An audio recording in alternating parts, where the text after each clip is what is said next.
Yeek. Yeek. 76. All right, so we're recording. Before you Really? We're recording, so we're just go ahead and get started. We're recording us? Not now, are we? Yeah, I got it on record now. Oh, no. Got it on record now. I guess I'll put that. What happens in San Marcos That's stays in right. San Marcos. The unity stays in unity. We get music and speaker. This little bit of song going on here. We don't need hymnals, do we? Say no. No, we Not don't. at We all. asked him yesterday, so we're gonna. Thank you, God. Sit back and enjoy That's yourselves. what we want to do. Good morning, everybody. Good morning to everyone who's joining us later. Of course, they probably won't hear this part. We'll edit this part out. Probably We'll not. share the message. Probably not. So we'll start for sure with the presence. Okay. In the midst of, let me get the right. In the midst of God's children, the Lord said He would be. It doesn't take very many. It can be just 2 or 3, and I feel the same sweet spirit that I felt oft times before. Surely I can say that I've been with the Lord. Surely the presence of the Lord is in this place. I can feel God's mighty power and God's grace. I can hear the brush of angels' wings. I see glory on each face. Surely the presence of the Lord is in this place. Surely the presence of the Lord is in this place. I can feel God's mighty power and God's grace. I can hear the brush of angels' wings. I see glory on each face. Surely the presence of the Lord is in this place.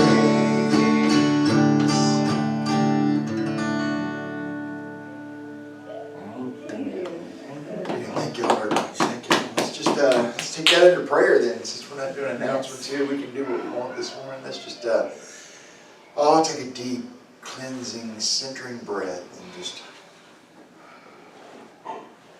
let everything go that whatever it took you to get here this morning, however long you've been here, however long you've been getting ready, anything that might have been an impediment this morning, just park it all at the door.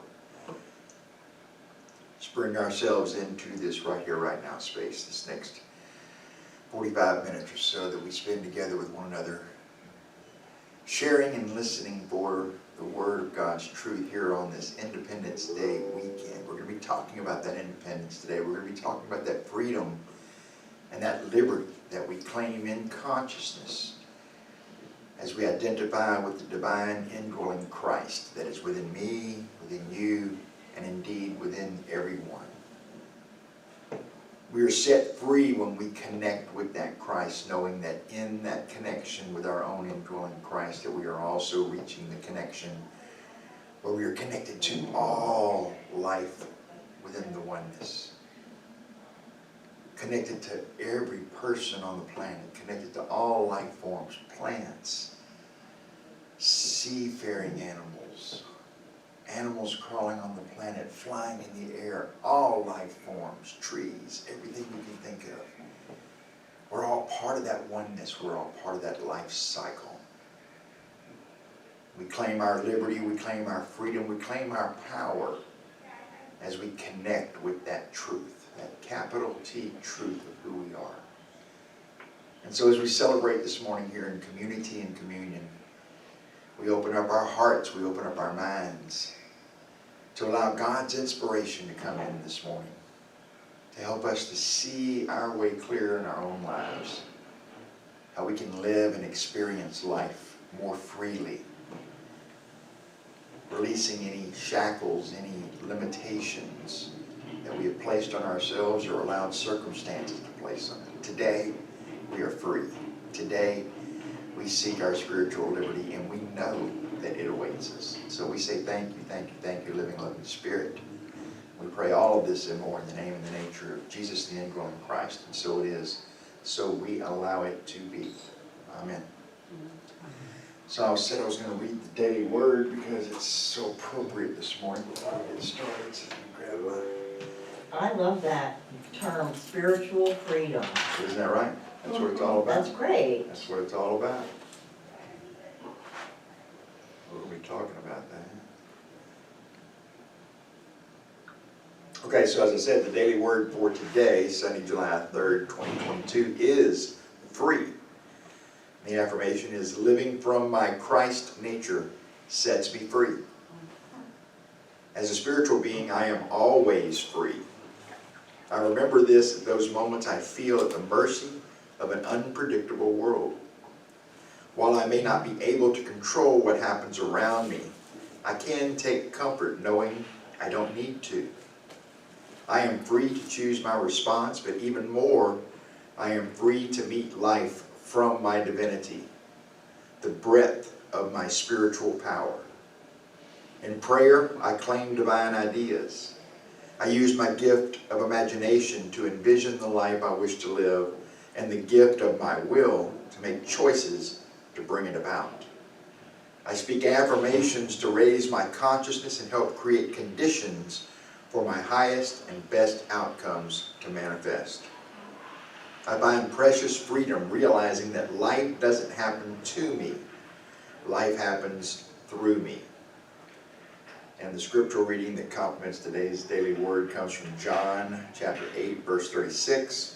So if the Son makes you free, you will be free indeed. I can also read that as, so if the Christ makes you free, you will be free indeed. Absolutely, and that's what we're here to do this morning here, is to claim that liberty, that freedom, that spiritual, it's not even independence, right? We're one in the one, right? So we have an independent identity that's ours. And we're going to be talking about how there's like 4 levels of dependence. And we'll get to those here in a little bit. But basically, there's complete dependence, there's codependence, there's independence, and there's interdependence. And we're going to tease all that out and see what those definitions are and how we actually embody kind of all 4 of those at various points in our life, and maybe even at various points in the day sometimes, sometimes that we embody all of those, that we can feel completely dependent. In some circumstances, we can be in codependent relationships. We can insist upon our own independence and autonomy, separate from everybody else, even though we're not really separate from anybody else. We just think we can be. And then there's that interdependence where we are consciously connecting with one another. We're not losing ourselves, and we're not asking anybody to lose themselves in order to be in relationship with us. And we're connected like this. And it's in that awareness when we claim our own individual power, but doing so in the awareness that we are also connected with all other life forms. Then we're coming into a conscious interdependence with all of life, and then we bring our co-creative power into that relationship. So we're going to tease that out a little bit here in the talk. Before we get to that, though, let's take some time to get ourselves in a sort of a prayer. I'm going to do the meditation first this morning to kind of get ourselves centered and get ourselves opened up for this. And to do that, I'm going to play one of my favorite songs. This is a song by Daniel Nahmod. I know Reverend Paula likes this song quite a bit. Y'all may have heard me or other people playing this from time to time. This is a really good one to get us into that meditative space. So right now I just encourage you to kind of put anything down that might be in your hands and get yourself positioned comfortably. prepare ourselves for this time of meditation, I'm going to play this song. Really, the only thing you need to do at this point in time is just to open up and listen and take this song in. This song will lead you into that meditative place, put you in that connection and that communion with the indwelling Christ.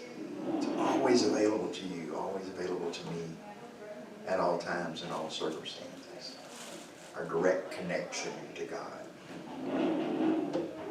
So as we prepare ourselves in this room, play this beautiful, beautiful Daniel Nahman song.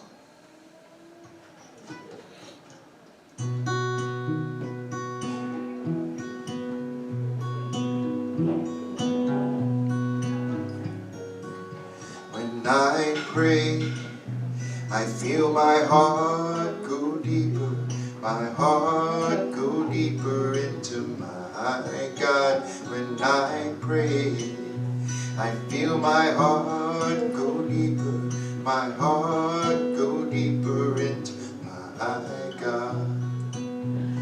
Right here, right now, right where I am, I pray. Right here, right now, right where I am, I pray.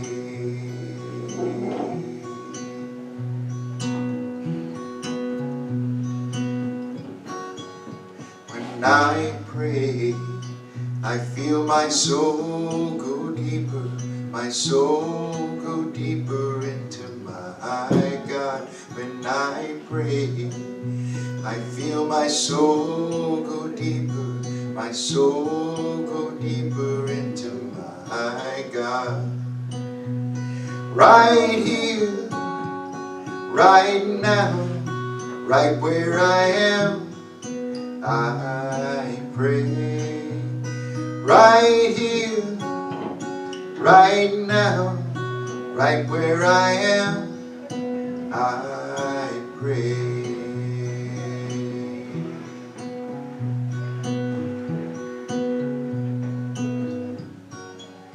When I pray, I feel my love go deeper, my love go deeper into my God. I pray, I feel my love go deeper, my love go deeper into my God. Right here, right now, right where I am, I pray.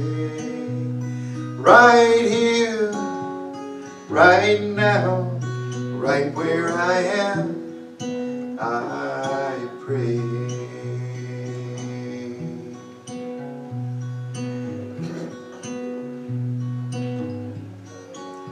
When I pray, I feel my soul go deeper, my soul go deeper into my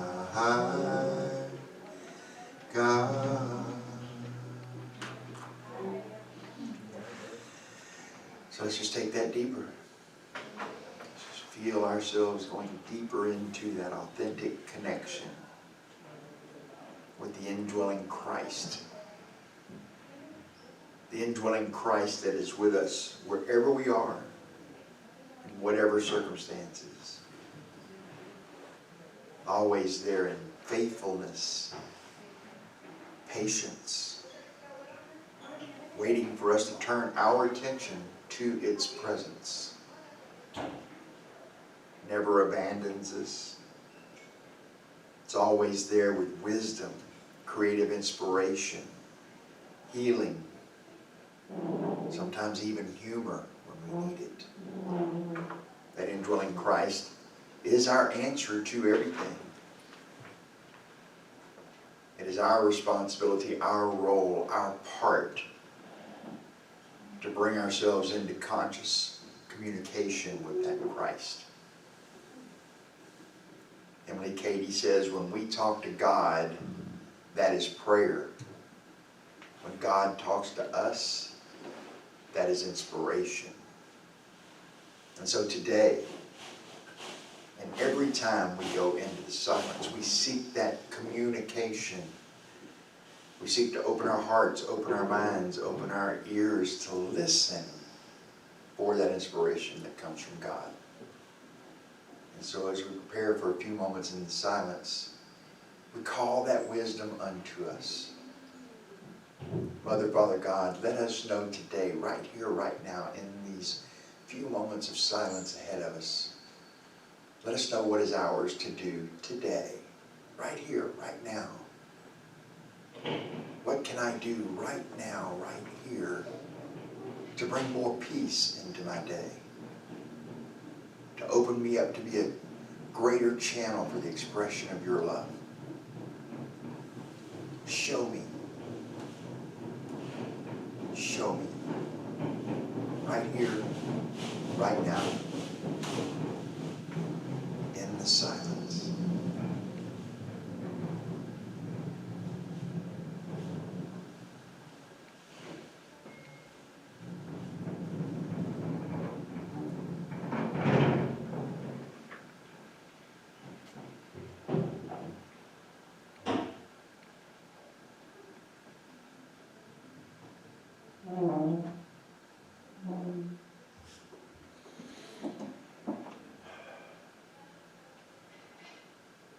As we begin to gently draw our attention back into this space, we do so knowing that even in spite of the apparent distractions right outside the periphery of this room, that God is present right here, right now. I felt God tickle me just a bit with all the noise that was going on outside and bringing me back into this communication that cannot be interrupted except for me drawing my attention somewhere else. And so I say thank you, thank you, thank you for the presence of the indwelling Christ. Thank you, thank you, thank you for its connection to the divine, the source of all good, the source of all love, the source of all divine creative ideas. We're thankful for all of these gifts and so much more.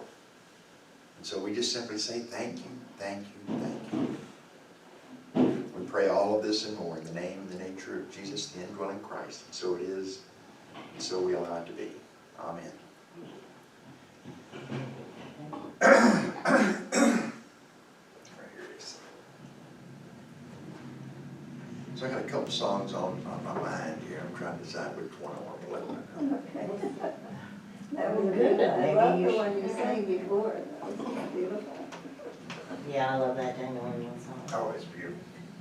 I got asked to play it when the Grandins, Kristen and Brian, were our ministers there at Union Church of the Hills. We were doing like our annual peace concert in like September. And I'd never heard it before. Kristen asked me to play it, and I was, man, as soon as I like heard it and learned it, I was like, oh, hey, I'm putting that on my set list. That's going to go around with me. I'm going to play this again. So I think what I would do is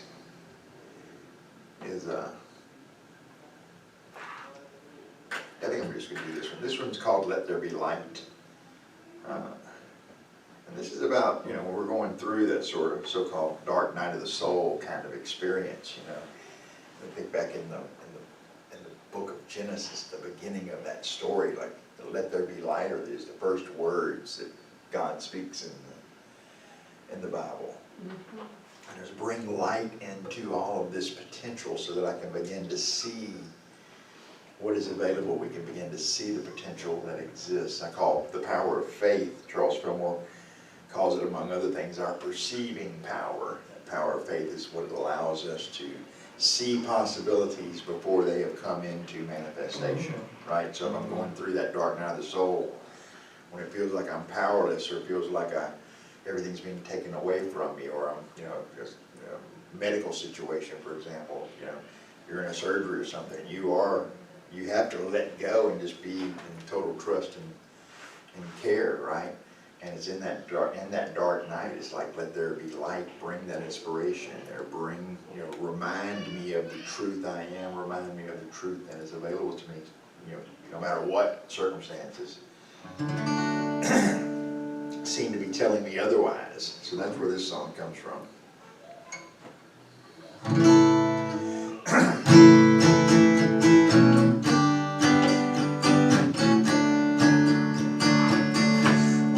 dark night feels like it goes on forever,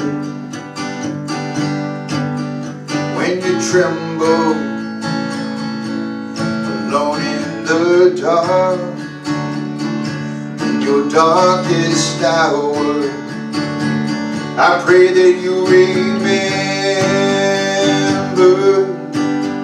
that the healing light comes with the dawn. So let there be light, let there be love, let there be peace, like a white-winged dove.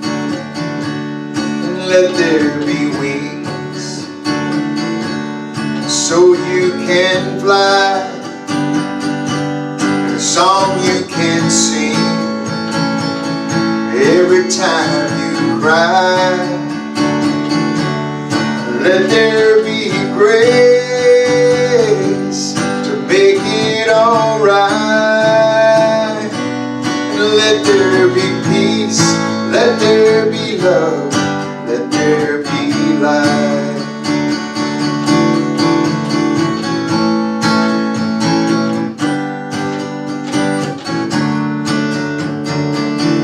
When it's hard to see and there are no answers, when you stumble feeling so blind, when the end is in doubt and you're ready to surrender, may the guiding light dawn in your mind. So let there be light,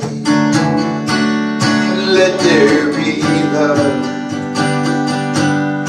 let there be peace, below as above.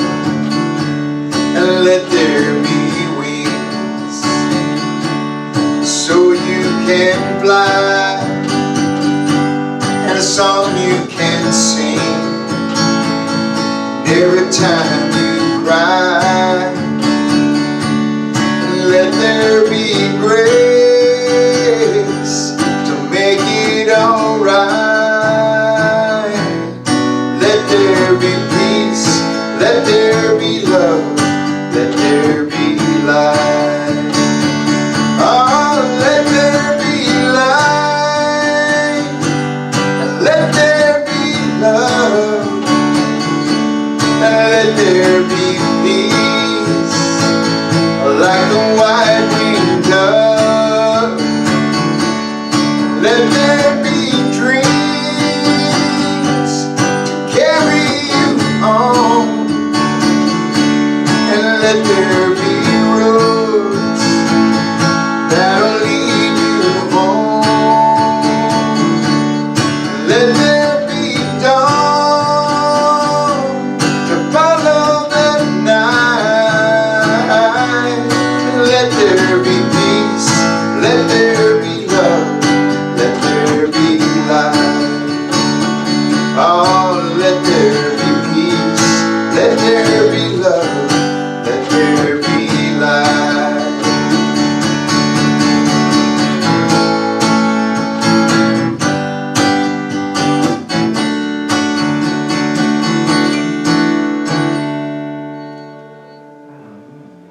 Wow. Thank you. Wonderful. I don't think I've ever heard that song. I haven't seen y'all in a while. That's true. That's a pretty new one.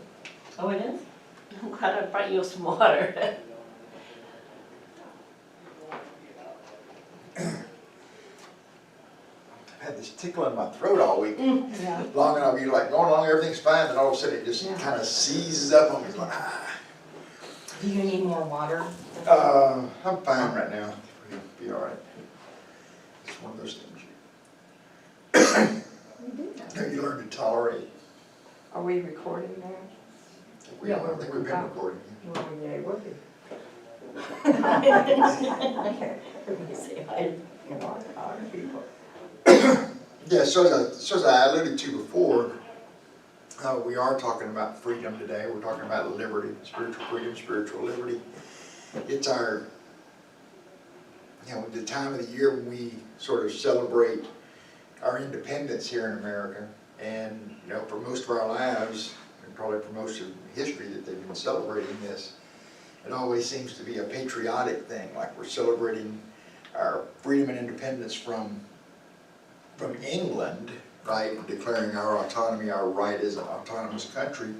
And then we've got our principles that follow from that through the Constitution and other documents and so forth that outline what that looks like for us to live as, free people having liberty. Remember, liberty, justice for all kind of thing. These are the kind of the ideals that we strive for. And of course, being human, we not only fall short of those goals, sometimes we fall woefully short, of those goals. So it's good that once a year at least we come back around to, thoughtfully taking that time to bring those ideas back into our consciousness. And lately, in our country, we've been kind of going through this era where we're depreciating those things. There's a big movement to depreciate those. And I think we do so at our peril to a certain degree, because there is a lot of competence, there is a lot of intelligence and wisdom that has come down through the ages, that we were born into this world where some things had already been kind of thought through. There's mathematical concepts and scientific and engineering concepts. These are some of the more ostensible ones that we can look at because they wind up having physical implications in our lives. But the ones that don't have physical implications in our lives, sometimes it's a little more slippery for us to know, when am I giving up a part of myself that is actually really important, that I should be laying claim to, that I shouldn't just be, giving this away. And we do it in various kinds of ways. The world is always calling us towards something to identify with in the world that usually lets us down at some point in time, doesn't meet our expectations, doesn't work for our highest good sometimes. We're free to choose, right? God gave us that free will, and that's one of our 12 powers. As we know here in Unity, we have a power of will. It's what I call our executive power, right? That what the will chooses to do, the other 11 powers have no choice but to go along with it, whether it's positive, indifferent, or even destructive to our own being. For example, the issue of addiction in our, in our country and in our world, right? And we like the plight of the addict is believing that something outside of me has power over me, and I'm just being driven by chasing this thing down. Well, that's not right. We have chosen that over the course of time to such a degree that we have become dependent. And yeah, there are some physical withdrawal things with certain kinds of things when we're having to recalibrate and re-engineer our freedom and liberty from this thing that we've become addicted to. It's all good in the beginning, right? It all feels really, really good in the beginning, but after a while it becomes deleterious to our existence as we continue to pursue that. But we're at choice. We are always at choice. Even in the depths of our addiction, we are still choosing that addiction. We have become bonded to that. We become a slave, and we are in bondage to those choices. It's not the heroin, for example. It's our choosing the heroin. And even underneath that, it said, what are the conditions in my consciousness? Like, what's going on in my consciousness that would make me even vulnerable and susceptible to even seeking that out as a choice? Out of all the possible things that I can choose in the kingdom of heaven, so to speak, what are the conditions in my conscience that led me, to that? So at some point in time, taking charge of our freedom, taking charge of our liberty, taking charge of our power, is about claiming personal responsibility. And that's a big one. We stub our toe on that personal responsibility thing time and time again in many, many different ways. It's that, I've often said that it's our biggest problem is our avoidance of assuming personal responsibility for our circumstances. It's that resistance to just doing that that keeps us in a consciousness of powerlessness, keeps us in a conscious, creates the conditions where we can fall into victimization kind of consciousness. I'm victimized by some external circumstances and everything that has taken my power away and so forth. Well, guess what? That's how I'm using my freedom. That's how I'm using my liberty, by turning it over to this outside circumstance. Now I've got to reclaim it, right? As long as I leave it out there, then I'm running around and I've got a story built in that I'm now a victim to circumstance. Yeah, well, guess what? I have a power of will, and I can change my circumstance. I can change the habit of my thinking. That to me is more, more so than the patriotic implications of the 4th of July and the Independence Day kind of thing. You know, as I've been on this path of the Life Unity teacher and been talking, and every year when this particular week comes around and I'm preparing a talk for somebody on the July 4th weekend, it seems like all the ministers want to go on vacation on July 4th, so I'm always booked on July 4th weekend somehow, because somebody wants to go somewhere, right? So for many years running now, I've been visiting this idea about what does it really mean, is that beyond just the patriotic kind of thing, where I said, well, I go to spiritual independence. And that spiritual power where I'm claiming not only my independence, my independent right to choose, and that I am in fact choosing. I've never not chosen. I've never not exerted my will. The variable is did I exert my will in the direction of my good or otherwise, right? That's the variable. Not that I don't have power, because I've always had power even when I believed I was powerless. That I was using my power to believe that I was powerless. Right? That's the beginning of me taking personal responsibilities, when I see, oh, I chose this relationship.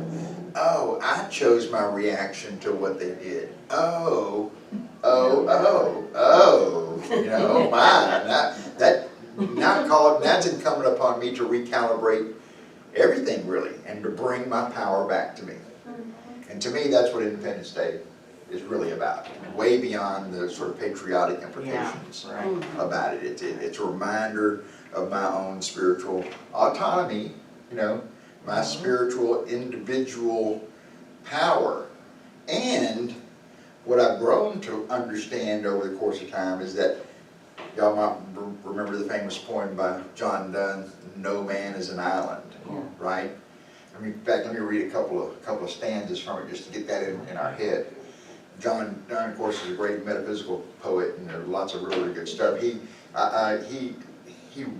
This wasn't actually a poem, by the way, and I just learned this morning. I read this thing for you, but it was part of a sermon that he had given.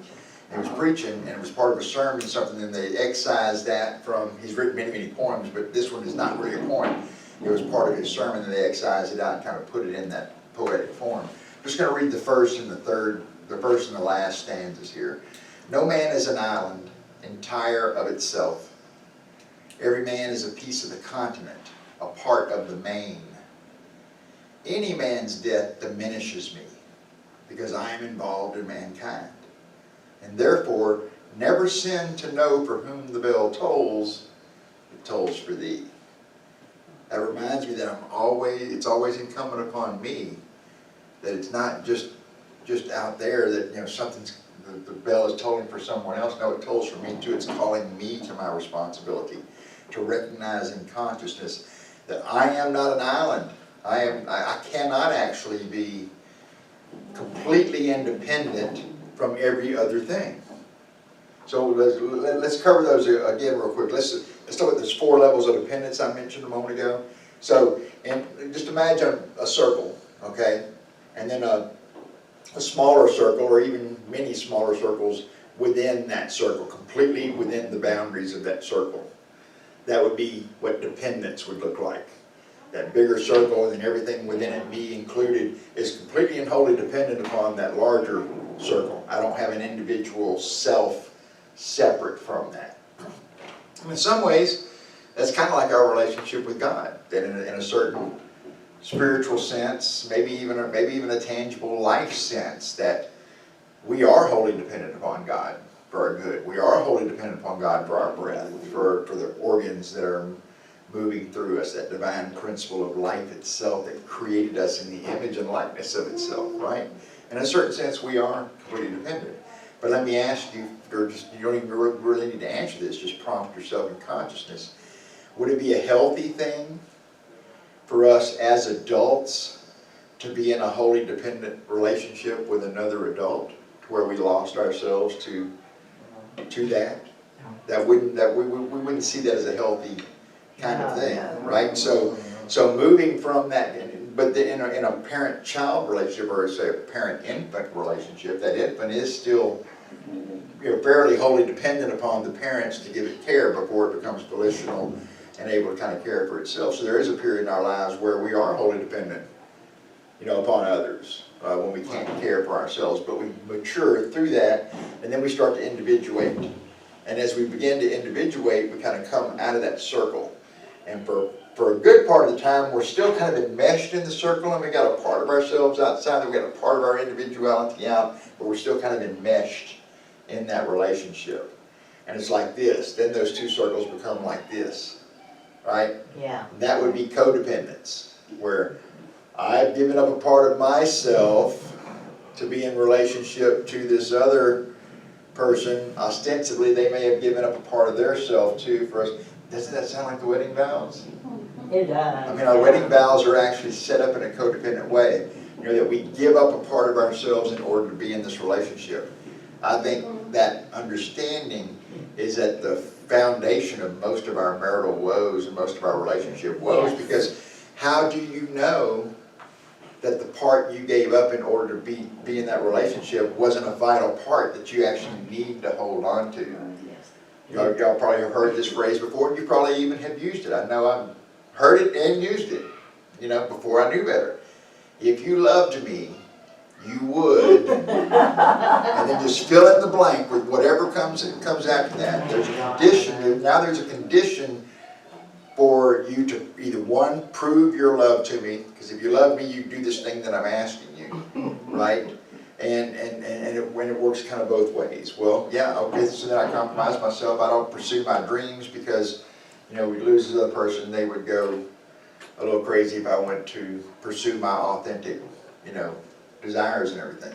So we don't often know. Yes, go ahead. We used to say the two become one. That's And right. I always say, well, then each person is a half then. That's right. That's exactly right. Yeah. And what part did you give up in order to Yes, maintain that balance? Yeah. So in that context, I'm not dogging marriage and everything. It kind of is what it is. But I think we need to elevate our consciousness to, if we're going to be really in a productive and balanced relationship, then that tendency for us to fall into that codependency kind of needs to be on the table. We need to be aware. I wouldn't want my partner, Faith, to give up, some vital part of herself in order to prove her love to me or to continue to stay in a relationship. And I wouldn't want her to place those conditions on me either. I've been in relationships that are like that, and they didn't work. It didn't work. That's why, learning from that relationship, now I'm in a productive relationship that's kind of set up. Great that you learned. That's right.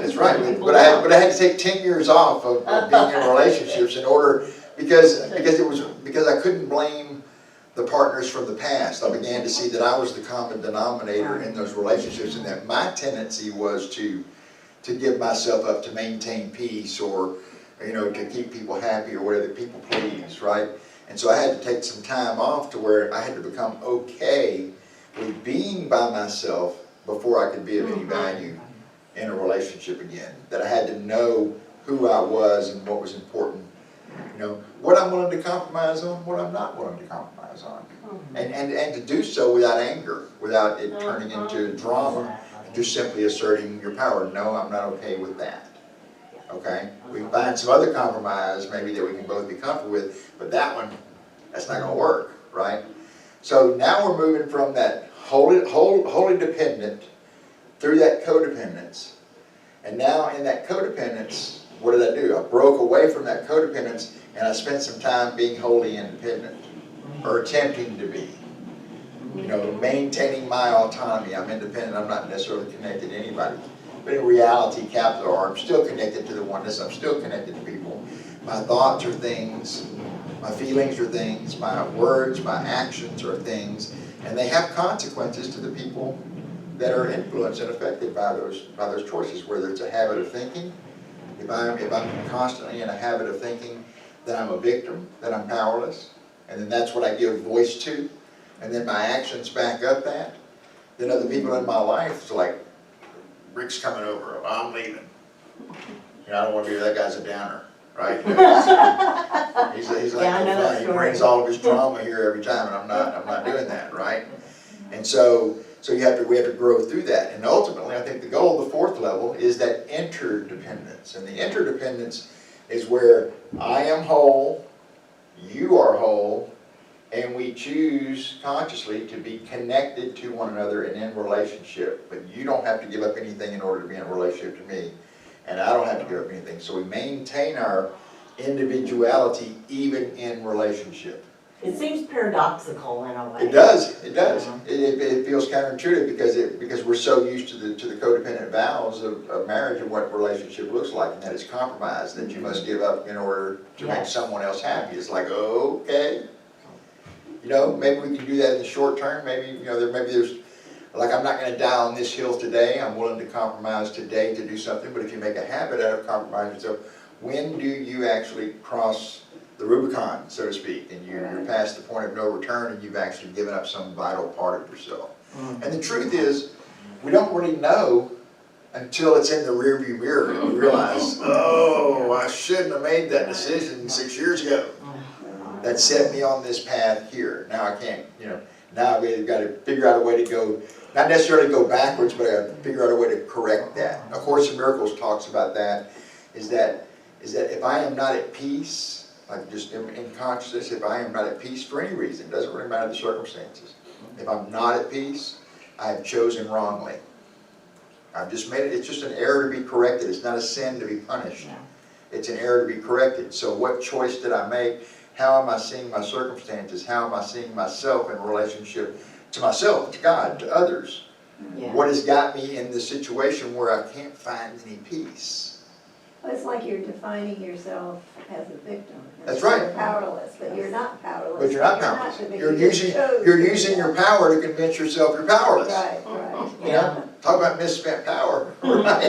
That's a whole other talk. You know, the sower and the seeds, and like how we hide our talents under a bushel basket. Those kinds of parables that Jesus talks about is us being afraid of our power. Y'all might have heard this before in the context of it's inspired by. I don't think it was articulated this way in A Course in Miracles, but Mary Ann Williamson, who was a great Course in Miracles student and teacher, she extracted that statement, and then Nelson Mandela later used it in his talks, that our deepest fear is not that we are powerless. Our deepest fear is that we're powerful beyond all measure. Yes. What, Rick? Why would I be afraid of my power? Right. Because if I assume my power, if I see that I'm powerful, then my victim story has to go completely out the window. And I kind of like my victim story. I don't know if I'm ready to give that up. Right. Right? So then we stay back from assuming responsibility for our power. It is kind of paradoxical, but it's like, first time I heard that, I was like, ding, ding, ding, ding, ding, ding, ding, number one answer, right? Like, that solved so many things for me when I heard it articulated that way, because I could recognize myself in that statement. And that was a moment of independence and liberty. Like, really, that was a big moment of healing on the path when I got to that understanding. And what happened was somebody articulated it a certain way. I'd heard the same idea in different kinds of things. Somebody intuited in consciousness. But they just put together that combination of words, and it was just like the tumblers just fell into place. And that was a big day for beginning to reclaim and be responsible for my power. That was a big day for my spiritual liberty, big day for my spiritual freedom, right? Was gaining that understanding. Now, as unity principles teach us, you know, all of these truths that we're talking about, these things that make sense, oh yeah, that makes sense. Okay, that's really, really good. But if I don't put it into action in my life, if I don't act on that principle, it has no value. It's just, we're just sitting around talking. It's useless. Yeah, we're just having a good conversation. Yeah, that makes sense. I have to be able to apply that in my life. And when I apply it, that's when I get the results and the consequences, the effects and consequences of my life change, right? And that's where then we can start building steam a little bit. We can build some momentum, realizing, oh wow, I'm choosing differently and I'm getting different outcomes. Wow, what a concept, right? What a concept. So those 4 levels, I'll just recap them real quick. In complete dependence, like our relationship as a child to our parents, or our relationship to God, where we're completely dependent. Then there's that codependence, where we're still enmeshed, and we've given up a part of ourselves to be in relationship with somebody else who probably have given up a part of themselves too, right? In order to be in that enmeshed kind of thing. And then there's that independence, where we break away from that and we're just, completely autonomous, trying to be the island that John Donne reminds us that, none of us are an island, right? But we spend some time doing that because we have to heal. When we break out of that codependent relationship and we individuate, there's a period of gestation there where we got to get comfortable with what does that feel like to be wholly independent, wholly autonomous, trying to do it all myself. It's got some benefits, especially as I'm healing from the codependency, but it also has its limitations too, right? Because nobody truly can be an island. We are, whether we realize it or not. Do you realize, just think for a minute, how many people we're dependent upon right now just for this space that we're in. Yes.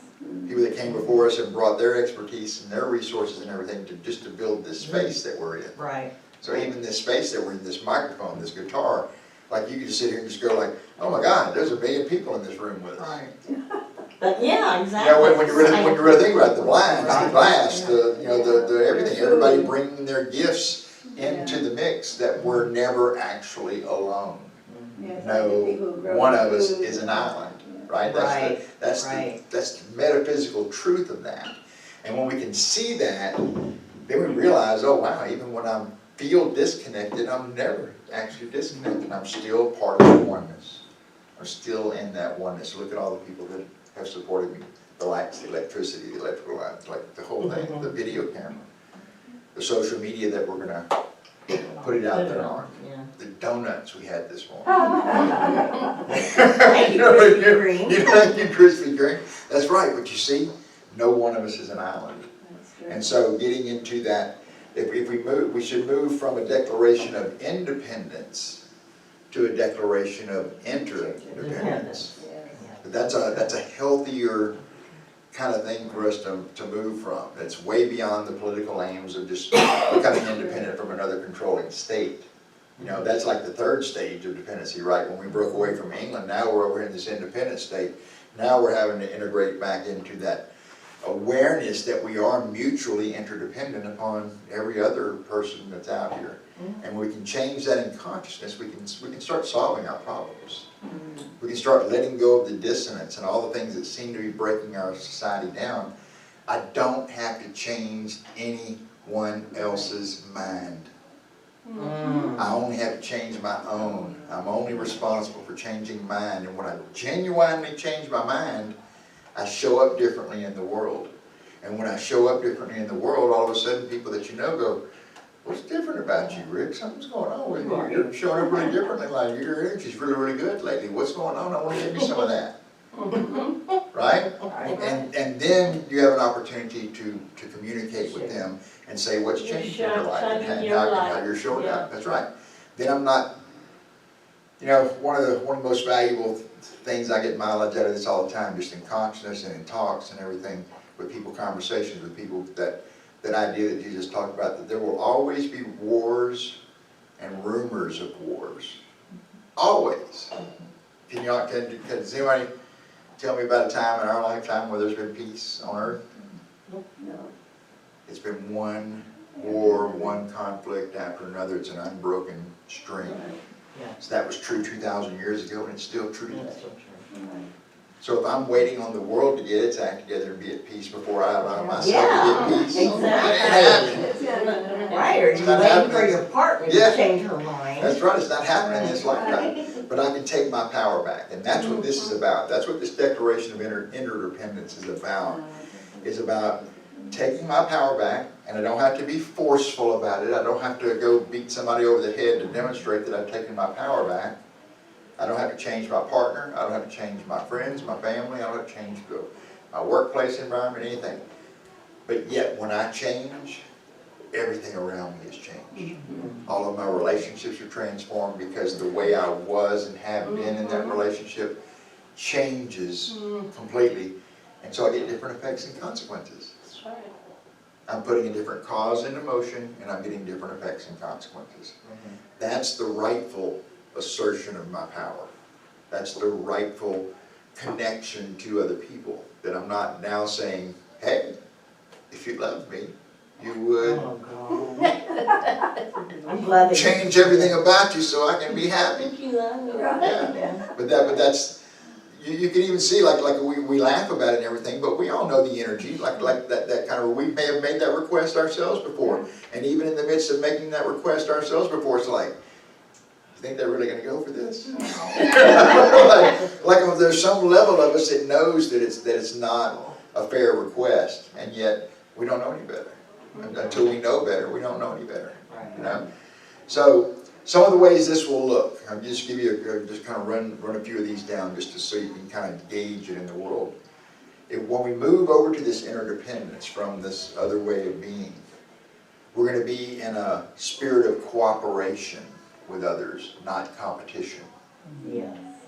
That's one way that it can show up. I'm now cooperating. I'm now consciously and proactively and willingly bringing my gifts, bringing my talents, bringing my love, bringing my experience, whatever, into this relationship where I'm cooperating, I'm co-creating with others, and it's not competitive.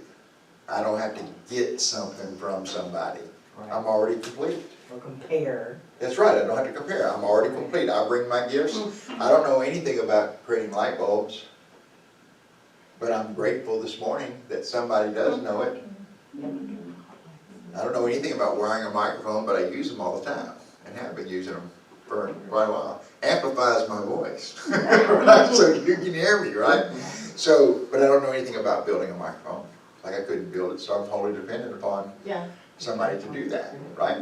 And so I can acknowledge them and I can bless them and I can be grateful that that exists, right? And just bless them. Even if I don't know the person that actually assembled my microphone in consciousness, I can send that out there. And I believe, like Course in Miracles teaches us and other places too, thoughts are things. You know? Like if I'm in a state of unforgiveness with Diane, for example, I'm in a state of unforgiveness with Diane, and over in my corner of the world, I get to a place of forgiveness. Like I get to a place, I'm thinking about this, and we're like, wow, man, I need to release me and Diane from this dynamic that we've been going in. And I thought I had a grievance against her, but you know what? It's not worth the lack of peace that I'm experiencing every time I think about her. So you know what? I'm going to forgive myself for my grievances and my shortcomings. I'm going to forgive Diane, and I'm going to recalibrate my own consciousness around this relationship. And Diane is remote from me. She doesn't even know I'm even thinking about her. She might not even be grievance. What kind of grievance you got against me, Rick? Like, you know, she wouldn't even be aware. But energetically, in the moment when I forgive, she's remote from me. I promise you, there's something happens. Something lands in her consciousness. She'll feel a lifting. She won't know what the source is. She won't know where it's going for. But she will feel that release of my hold on that part of her consciousness. Because it travels through the ethers. A Course in Miracles says, it talks about forgiveness in the context of, you don't need to worry about how forgiveness does what forgiveness does. You don't need to understand it. You don't need to explain it. What you do need to do is be willing to forgive. That's all. Just put your willingness on the table. Say, I don't know how I'm going to correct this relationship with Diane. We've said some hurtful things to each other over time and everything, but I am willing to forgive me and willing to forgive her for how it's been in the past. And I'm putting my willingness on the table. I'm turning it over to Spirit and say, you correct it, because I've already made a mess of it. I can't go back and put the toothpaste back in the tube now. So I'm just turning it over, and I'm willing to forgive.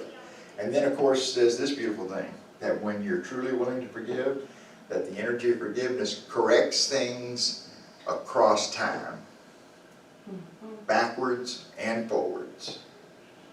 Whatever needed to be healed in the past that created the grievance is corrected, and the situation is corrected moving forward. And I don't have to understand how that happens. I don't even have to believe it. All I have to do is be willing to put it into play. And that's the same thing with unity principles, that fifth principle. That all these truths, I can tell you this truth about forgiveness, and it'd be a principle, but unless I was willing to put it into action, it would have no power, no efficacy in my life. But if I'm willing, and of Course in Miracles talks about it in this context, little, just put your little willingness on the table. It doesn't make it into a big old thing, it's just your little willingness. Put your little willingness on the table and let Spirit do the rest. Because in my releasing that and and putting that on the table, I create that opening for Spirit to come in, because I'm letting go of my agreements. I'm not protecting it anymore. Keep away. I want to do that. It's just simple willingness. Honestly, it really is. It's that simple. It's getting into that space, getting into that, going into that inner connection, that inner wisdom. Remember, when we're praying, we're talking to God. When God's talking to us, that's inspiration. So we have to put ourselves in that position in the silence to where we can suspend our petitions, suspend our talking to God, and just simply be in the presence. And then we receive the inspiration. Then we receive that feeling. Oh wow, I feel different. I'm willing to forgive Diane. I already feel lighter. Let me call her up and tell her what I did. Let me call her up. But see, one of the ways that we practiced forgiveness in the past, that we were taught, when we did what we were taught, Diane, this thing you did to me, man, it's beyond the pale. Like really, you're way out of bounds when you did this thing. But I'm going to be the bigger person here, So wonderful. and I'm so wonderful, I'm going to forgive you. Because I'm the bigger person. That's not forgiveness. That's ego. That's ego. Forgiveness, true forgiveness is, I don't have to say anything to Diane. It never happened. The way I thought that it happened, Yeah. it didn't happen. It's a thought. And I can neutralize that and release that. When I do that, I am free. When I do that, Diane is free too. And that's part of the reason why we hang on to unforgiveness, because we don't want to set the other person free. This thing you did to me is unforgivable. You're my prisoner.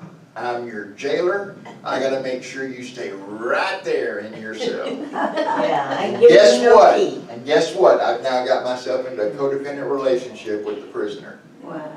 Because as long as she's prisoner in her cell, I got to stay right there, make sure she doesn't have anything good happen to her. Right. Okay. I have prisoned myself, right? Now it's like, hey, Diane, here's the key. I'm going to the house. You have a good life. Let's jump out whenever you're ready, you know, and move on. And move on. That's power. That's independence. That's interdependence. As that poem said a while ago, any man's death diminishes me. If I hold you in prison, I am diminished by my holding you in prison. Because I'm involved in that relationship. So if I hold you in prison, I'm a prisoner too. Yes. So what kind of freedom do you want, folks? What kind of independence do you want?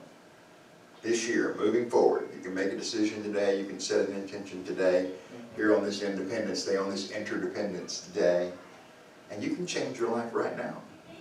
I'm not saying that we're all in disrepair. We're at various stages of transformation and evolution in our lives and everything. Right. But chances are pretty good that there's probably a few thorns in our paw somewhere. There's some little grit in our oyster, that, you know, kind of thing that's causing friction in our lives. So whatever it is, take your power back. Yeah. You don't have to correct the other person. You don't have to say anything even to the other person. You can change your mind about that relationship. You can change your mind about your role in that relationship. You can change your mind about being a victim or being in power. That's up to you. And when you do, when we create that opening, that little willingness, man, Spirit comes in. That was beautiful. Every single time. Spirit comes in and begins to start rearranging the furniture right away. It took Rick 64 years to get this thing. We don't have another 64 years to come on in here, boys. Let's get this furniture rearranged here while Rick is willing. And then, and if you create an opening for long enough, they'll rearrange the furniture long enough that it'll create a new house.